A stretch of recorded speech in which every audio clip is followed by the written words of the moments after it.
Okay, അപ്പോൾ നമുക്ക് നമ്മുടെ സ്പെഷ്യൽ ചായ ഉണ്ടാക്കി തുടങ്ങാം. അതിനായി ഞാനൊരു പാത്രം സ്റ്റൗവിലേക്ക് വെച്ചിട്ടുണ്ട്. സ്റ്റൗ ഓൺ ചെയ്തിട്ടൊന്നുമില്ല. അതിലേക്ക് പാലും അതിനാവശ്യമായ വെള്ളവും ഒക്കെ ചേർത്തതിന് ശേഷം നമുക്ക് സ്റ്റൗ ഓൺ ചെയ്യാം. ഞാനിവിടെ 2 കപ്പ് ചായ ഉണ്ടാക്കുന്ന റെസിപ്പിയാണ് കേട്ടോ ഷെയർ ചെയ്യുന്നത്. ഇവിടെ 1:1 എന്നുള്ള റേഷ്യോയിലാണ് ഞാൻ ചായ ഉണ്ടാക്കുന്നത്. അതായത് 1 കപ്പ് പാലും അതേ കപ്പിൽ 1 കപ്പ് വെള്ളവും. ഇപ്പോൾ 1 കപ്പ് ചായ ആവശ്യമുള്ളവർക്ക് 1/2 കപ്പ് പാലും 1/2 കപ്പ് വെള്ളവും എടുക്കാം. അപ്പോൾ ഞാൻ ആ 1 കപ്പ് പാല് ആ പാത്രത്തിലേക്ക് ഒഴിച്ചു കൊടുത്തിട്ടുണ്ട്. ഇനി അതേ കപ്പിൽ 1 കപ്പ് വെള്ളവും അതിൻ്റെ കൂടെ ഞാൻ ചേർത്ത് കൊടുത്തിട്ടുണ്ട്. ഇനി ഇതൊന്ന് ചൂടാവുന്നത് വരെ നമുക്കൊന്ന് വെയിറ്റ് ചെയ്യാം. ഇത് ചൂടായി വരുമ്പോഴേക്കുമാണ് നമ്മളിതിലേക്ക് മധുരം ചേർത്ത് കൊടുക്കുന്നത്. അങ്ങനെയാണല്ലോ നമ്മൾ ചായ ഉണ്ടാക്കാറ്. ഞാനങ്ങനെയാണ് ചായ ഉണ്ടാക്കാറ്.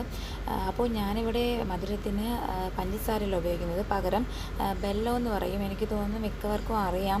ബെല്ലം എന്ന് പറയുമ്പോൾ നമ്മുടെ ശർക്കര തന്നെയാണ്, പക്ഷേ ടേസ്റ്റിൽ ചെറിയ വ്യത്യാസമുണ്ടെന്ന് തോന്നുന്നു. അതുപോലെ തന്നെ ശർക്കരയെക്കാളും ഇത് കുറച്ചുകൂടി ഹാർഡായിട്ടാണ് എനിക്ക് ഫീൽ ചെയ്തിട്ടുള്ളത്.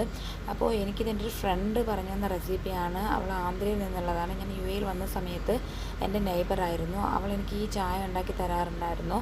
അങ്ങനെയാണ് എനിക്ക് ഈ റെസിപ്പി കിട്ടിയത്. അപ്പോൾ നമുക്കിവിടെ ഈ ശർക്കര അല്ലെങ്കിൽ ബെല്ലം എന്ന് പറയുന്നത് ഇതുപോലെ പാക്കറ്റിലാണ് കിട്ടാറുള്ളത്. ചില നേരത്ത് ശർക്കരയെന്നും ചിലപ്പോഴൊക്കെ ബെല്ലവും തന്നെ അതിൽ എഴുതിയിട്ടുണ്ടാവും. ഇത് കുറച്ച് വലിയ സൈസ് ക്യൂബായിട്ടിങ്ങനെ വരും. അതായത് ഇതുപോലെയാണ് വരാറുള്ളത്. അപ്പോൾ നമുക്ക് ഉപയോഗിക്കുന്നതിനുള്ള ഒരു സൗകര്യത്തിന് വേണ്ടിയിട്ട് ചെറിയ ക്യൂബ്സായിട്ട് കട്ട് ചെയ്ത് ഒരു ജാറിൽ ഇട്ട് വെക്കാറാണ് പതിവ്. അപ്പോൾ ഒരു ചെറിയ ക്യൂബാണ്. 1 കപ്പിന് ഈ ഒരു ചെറിയ ക്യൂബ് മതിയാവും. ഞാൻ അതനുസരിച്ചാണ്, ഞങ്ങളുടെ മധുരത്തിനനുസരിച്ചാണ് കട്ട് ചെയ്ത് വെച്ചിട്ടുള്ളത്. അപ്പോൾ ഞാനിപ്പോൾ 2 കപ്പ് ചായയാണല്ലോ ഉണ്ടാക്കുന്നത്. അതുകൊണ്ട് ഞാൻ 2 ക്യൂബ് ഇതിലേക്ക് ആഡ് ചെയ്തു. ഇനി ഇതിൽ കുറച്ച് കാര്യങ്ങളൂടെ നമ്മൾ ചേർക്കുന്നുണ്ട്. അതായത് 1 പീസ് ഇഞ്ചി, അതുപോലെ 1 ഏലക്ക, കുറച്ച് കുരുമുളക്. ഇതെല്ലാം നന്നായി ഒന്ന് ചതച്ചിട്ട് ഒരു ഇടികല്ലിലോ മറ്റോ വെച്ച് നന്നായി ചതച്ചെടുക്കണം. മിക്സിയിൽ ജാറിലിടേണ്ട. കാര്യം അതിലിട്ട് കഴിഞ്ഞാൽ അത് പേസ്റ്റാവും. അപ്പോൾ നമുക്ക് കിട്ടുന്ന ടേസ്റ്റ് അത് വേറെ ഒരു ടേസ്റ്റാവും. അപ്പോൾ നന്നായിട്ട് ചതച്ചെടുക്കണം. ഞാനൊന്ന് ചതച്ചെടുത്തിട്ട് വരാം. ഓക്കെ, ഇപ്പോൾ ഞാനിത് ചതച്ചെടുത്തിട്ടുണ്ട്. നന്നായി ചതച്ചെടുത്തിട്ടുണ്ട്. ഇങ്ങനെ മതി. ഈ ഒരു രീതിയിലാണ് നമുക്ക് വേണ്ടത്. ഇത് മിക്സിയിൽ ജാറിലിട്ടാൽ ഇങ്ങനെ കിട്ടില്ല, എന്തായാലും അത് പേസ്റ്റാവും. അപ്പോൾ ഇതുകൂടി നമുക്ക് എന്ത് ചെയ്യാം, ഈ പാലിലേക്ക് ഇട്ട് കൊടുക്കാം. ഇതുകൂടി ഇട്ടതിന് ശേഷം ഇത് നന്നായിട്ടൊന്ന് തിളയ്ക്കണം കേട്ടോ. തിളയ്ക്കാൻ അനുവദിക്കണം. അതൊന്ന് തിളച്ച് വരുമ്പോൾ ഇതിൻ്റെ ഫ്ലേവറില്ലേ, ഈ നമ്മളിട്ട ബെല്ലം അതുപോലെ ഇഞ്ചി കുരുമുളക് എല്ലാം ഫ്ലേവർ നന്നായിട്ട് ഈ പാലിലേക്ക് ഇറങ്ങും. അത് ഇറങ്ങിയതിന് ശേഷം നമുക്കിതിലേക്ക് ചായപ്പൊടി ആഡ് ചെയ്യാം. അപ്പോൾ ചായപ്പൊടിയോ അല്ലെങ്കിൽ ഈ ബെല്ലം, ഇപ്പോൾ ഞാനിതിൽ ചേർത്ത ഒരു സാധനത്തിനും പ്രത്യേകിച്ചൊരു ക്വാണ്ടിറ്റി ഒന്നുമില്ല. കാരണം ഈ ചായ എന്ന് പറയുമ്പോൾ ഓരോരുത്തർക്കും ഓരോ ടേസ്റ്റിലാണ് വേണ്ടത്. അതായത് ചിലർക്ക് കുറച്ച് സ്ട്രോങ് ആയിരിക്കണം, ചിലർക്ക് ലൈറ്റ് ആയിരിക്കണം, ചിലർക്ക് മീഡിയം ആയിരിക്കും അല്ലേ. അപ്പോൾ അതനുസരിച്ച് ഇതിലേക്ക് ഇൻഗ്രീഡിയൻസ് ആഡ് ചെയ്താൽ മതി. ഞാനിപ്പോൾ ഇതിൻ്റെ ഈ ചായ ഉണ്ടാക്കുന്നൊരു രീതി ഒന്ന് കാണിക്കുന്നതേ ഉള്ളൂ. കാരണം ഒരു സ്പെഷ്യൽ ചായ ആയിട്ട് എനിക്ക് ഫീൽ ചെയ്തിട്ടുള്ളത് കൊണ്ടാണ് ഞാനിത് നിങ്ങൾക്ക് ഷെയർ ചെയ്യാമെന്ന് കരുതിയത്.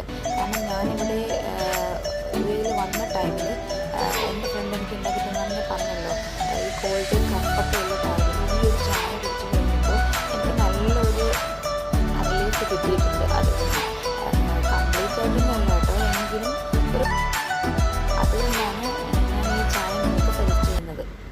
അപ്പോൾ ഇത് നന്നായിട്ടൊന്ന് തിളയ്ക്കട്ടെ. തിളച്ച് നല്ല ഒരു കടുപ്പമൊക്കെ ആ ചായയിൽ വരുന്നത് വരെ ഒന്ന് തിളയ്ക്കാൻ അനുവദിക്കണം.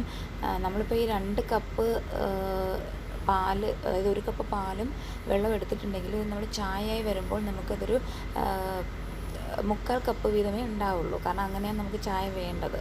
അപ്പോൾ അതനുസരിച്ചാണ് നമ്മളത് തിളപ്പിച്ച് കുറച്ചിങ്ങനെ വറ്റി വരില്ലേ, അതുപോലെ.